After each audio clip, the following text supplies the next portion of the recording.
Salut à tous, c'est Statman et bienvenue dans cette petite vidéo qui complète le test complet du LG G5. Alors dans cette petite vidéo s'appelle je vais vous faire tourner plusieurs gros jeux 3D et quelques émulateurs pour pouvoir vous montrer les performances du Snapdragon 820 sur le LG G5. Alors, hop, c'est parti, on commence premier jeu 3D que je vais faire tourner, Asphalt 8. Cette vidéo, je pense qu'elle va durer une quinzaine de minutes. Et je vais essayer de vous faire tourner tous les jeux que vous avez vus là en haut de l'écran, les 6 jeux plus les 2 émulateurs. Je vais essayer de les faire tourner un petit peu pour vous montrer comment ça fonctionne bien ou pas. Bon, logiquement, petit spoiler, Snapdragon 820 c'est puissant, donc logiquement, il ne devrait pas avoir de problème. Espérons qu'il n'y ait pas de téléchargement sur Asphalt 8, ce serait le pire qui puisse arriver. Bah oui, bien sûr, un téléchargement. Une course en téléchargement, voilà. Une course là, c'est pas ce que je veux. Bon, allez, trouver quelque chose. Bon, ça télécharge, vas-y, télécharge-moi ça. On se retrouve dès que c'est téléchargé.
Take that.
Alors petit commentaire à ce moment-là, c'est la première fois que Real Racing se charge aussi vite sur un téléphone, donc ça montre vraiment que le Snapdragon 820 est une grande puissance.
Non. Belle fin.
Donc voilà pour ce qui était les jeux 3D que je vais vous montrer, en plus de Noah 3 que je vous ai montré dans la vidéo de test complet du LG G5. Alors, comme vous avez pu le voir, les jeux tournent très très bien, même Real Racing 3 a des performances qui sont vraiment très bonnes, il y a une très grande fluidité. Modern Combat 5 Dead Trigger, ah, j'ai pas fait Dead Trigger.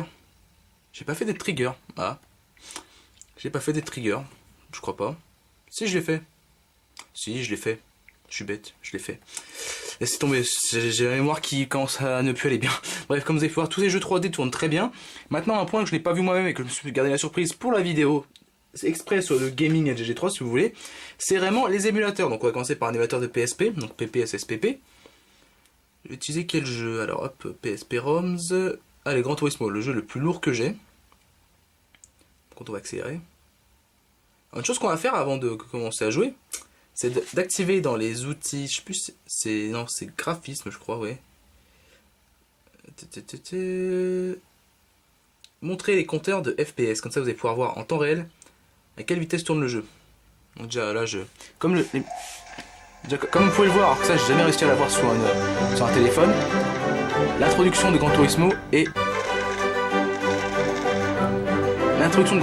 est totalement fluide, on va dire ça. Chose que je n'ai jamais vu auparavant. Par contre la musique je la connais, elle est sous licence, donc on va éviter les bêtises. Alors, on passe tout ça, allez. Par contre les performances sont pas super. Oh là là. Bon, on va essayer de lancer une course. Hein. Le jeu a de grosses baisses de framerate, alors c'est un peu bizarre. De très grosses baisses de framerate. Alors, merde, c'est pas ça que je voulais faire. Et voilà, on a les paramètres de l'émulateur. Mise en mémoire tampon, ouais. Saut d'image, on va mettre 1.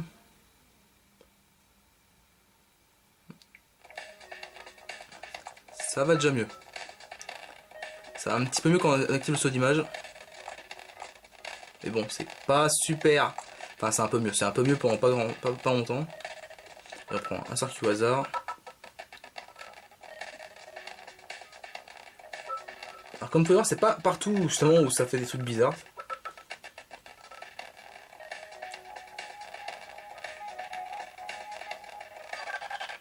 Waouh. Bon bref.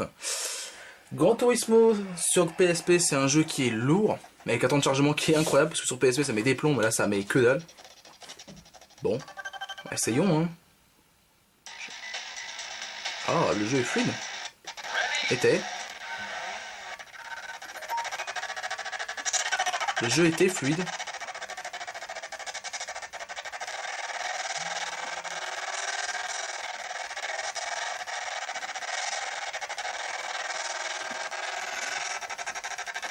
Comme vous pouvez voir, ça tourne vraiment au ralenti. Alors malgré tout, si on accepte le son qui est horrible, le jeu reste jouable, même au ralenti.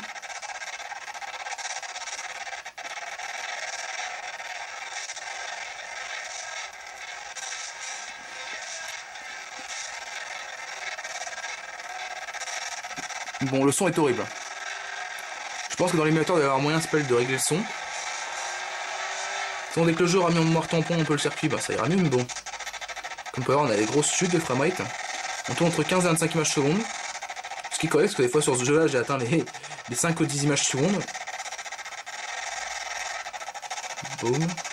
Bref, voilà, je vais vous épargner vos oreilles pour plus longtemps. Il doit y avoir des paramètres à faire dans l'émulateur. Normalement, j'ai un autre jeu, voilà, Secret Agent Clank. Moi qui suis fan de la série Ratchet & Clank. J'espère que le jeu va mieux fonctionner. Parce que c'est quand même un jeu qui est, voilà, qui est somme toute moins lourd que Gran Turismo. On va passer le chargement, voilà. Allez, c'est parti. Pour l'instant, le jeu est fluide. Nouvelle donnée, oui. Voilà, je veux jouer. Voilà, je veux jouer.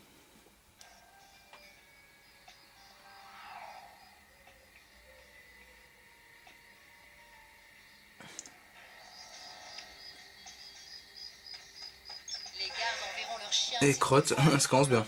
Prépare-toi à les attaquer. Appuie sur la touche carré. Ma foi, le jeu est plutôt fluide avec quelques sautes de framerate. Hein. C'est jouable. Hein. Moi qui suis un grand fan d'Architect Clank, hein. La jouabilité est bonne. Bon, j'espère que je reste dans le cadre, ça c'est le minimum que je me demande. Et crotte.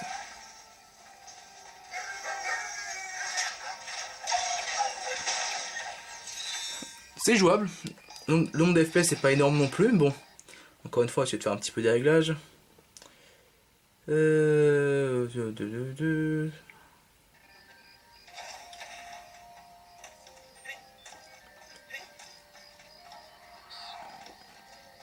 C'est pas mal. Je m'attendais à mieux, j'avoue, parce que j'ai déjà vu ce jeu tourner de manière, bon, pas fluide, mais bon, pas non plus dégueulasse sur d'autres téléphones. Mais bon, ça va. Excusez-moi pour le shot de la caméra. Je vous rassure, je me suis aussi fait mal. Donc voilà, ça aurait pu être mieux pour l'émulateur PSP, mais bon, c'est pas mal. Peut-être que si on fait des bons réglages ou qu'on choisit la bonne ROM et pas une ROM, parce que ça se trouve c'est mes ROM qui sont pas en super qualité. Je sais pas, là-dessus je ne vais pas faire d'hypothèse. En tout cas, le jeu fonctionne pas trop mal, avec un nombre d'images par seconde qui tourne entre 15 et 25 images secondes. Sur Gran Turismo, c'est compliqué, mais sur un jeu comme Ratchet & Clank ou Secret Agent Clank, là-dessus il n'y a pas de souci. Et Clank va lamentablement mourir à coups de chien et à coups de pistolet. Voilà. Et il va mourir, excusez-moi, à 15 images secondes. Voilà, donc le jeu recharge, 19, voilà. Donc voilà pour ce qui est de PPSSPP. Donc les jeux fonctionnent convenablement, même si ça aurait pu être mieux. On pourra peut-être envisager, ça s'appelle sur des jeux PSP pas trop lourds, pouvoir y jouer de manière fluide. Après des gros jeux, ça c'est toujours compliqué avec un émulateur. Passons maintenant à EPSXE pour un petit jeu PS1. Un jeu que normalement vous êtes beaucoup à connaître, Crash Bandicoot, qui est un de mes jeux préférés sur PS1. Allez, c'est parti. Si je veux bien se lancer. Voilà. Ah, cette musique. Trop de souvenirs.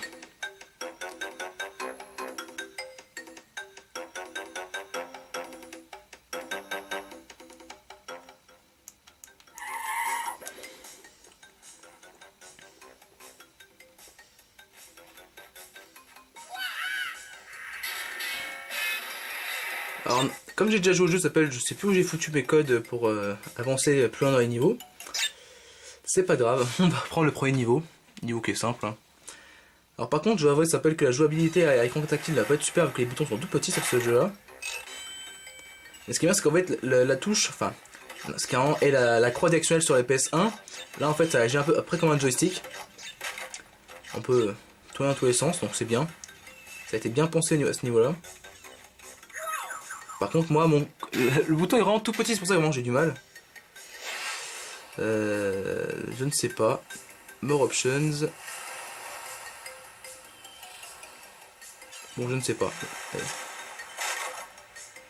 Parce que le bouton est tout petit, bon.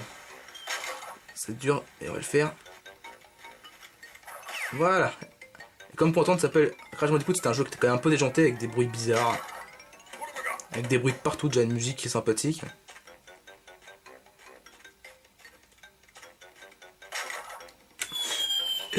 Oh, j'y arriverai pas, les contrôles sont vraiment trop petits pour ce jeu. Pour ça que personnellement, même si je sais certains, ça les fait un peu hurler, je préfère jouer avec ma manette Bluetooth spéciale ce smartphone, que je vous montrerai un jour en vidéo. C'est une manette que vous avez déjà dû voir à de nombreuses reprises sur internet. Pour ça que je me presse pas à vous faire une review dessus. Donc voilà, comme vous pouvez voir sur les jeux PS1, donc c'est pas un jeu PS1 qui je pense est trop demandeur, mais ça tourne bien. Et vous pourrez, si vous les avez achetés également, parce que Crash Bandicoot, je tiens à préciser, je me suis pas téléchargé la ROM parce que le jeu je le possède en version physique. Et ben vous pourrez retrouver des bons souvenirs de votre enfance. Après pour tout ce qui est console encore plus ancienne, normalement il n'y aura pas de soucis. Ça tournera très bien. Allez hop. On va quand même essayer d'aller au bout du niveau juste pour le plaisir de la vidéo. Bon, je peux pas même bien prendre toutes les caisses. Allez, allez. Les contrôles sont vraiment trop petits, pour ça que d'habitude je joue comme ma manette, mais bon. Par respect pour les puristes, je ne l'ai pas fait cette fois-ci. Voilà. Voilà, on y arrive. Allez, monte. Comme vous pouvez voir, c'est laborieux avec des tout petits contrôles comme ça. Le checkpoint, voilà. Là, on a une protection doublée, toute dorée. La tortue, elle dégage. La tortue, elle dégage. Et l'autre aussi. Là, ça y est, je suis chaud. Voilà. Ok, allez. On saute. Mur de caisse, allez. Oula, j'ai dommage. En tournant comme un trou du cul, là, j'ai balancé un gros tas de pommes. Alors, il y a un côté où c'est facile de passer, l'autre où c'est pas facile. On va essayer de voir si c'est par là, je ne sais plus. C'est trop ancien. Ouais, c'est ce côté-là, c'est bien. Et normalement, c'était le dernier obstacle avant d'atteindre la fin du niveau. Allez, on y arrive. Et oui, fin du niveau. Et là, c'est vraiment là où je m'amuse à tomber. Mais bon, je vais essayer de pas tomber. Oui, allez. C'est la fin du niveau. Ouf. Elle va me dire good job, et vous avez manqué un grand nombre de caisses.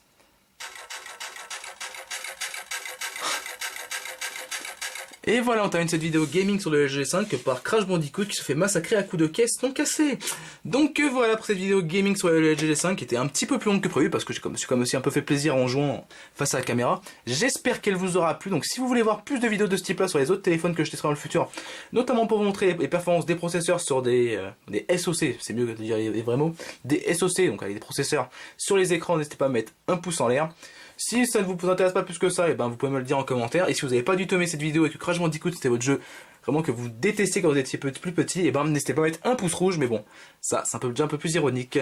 Donc voilà, j'ai plus grand chose d'autre à ajouter sur cette vidéo. Et je vous dis à très bientôt pour d'autres vidéos. Allez, salut!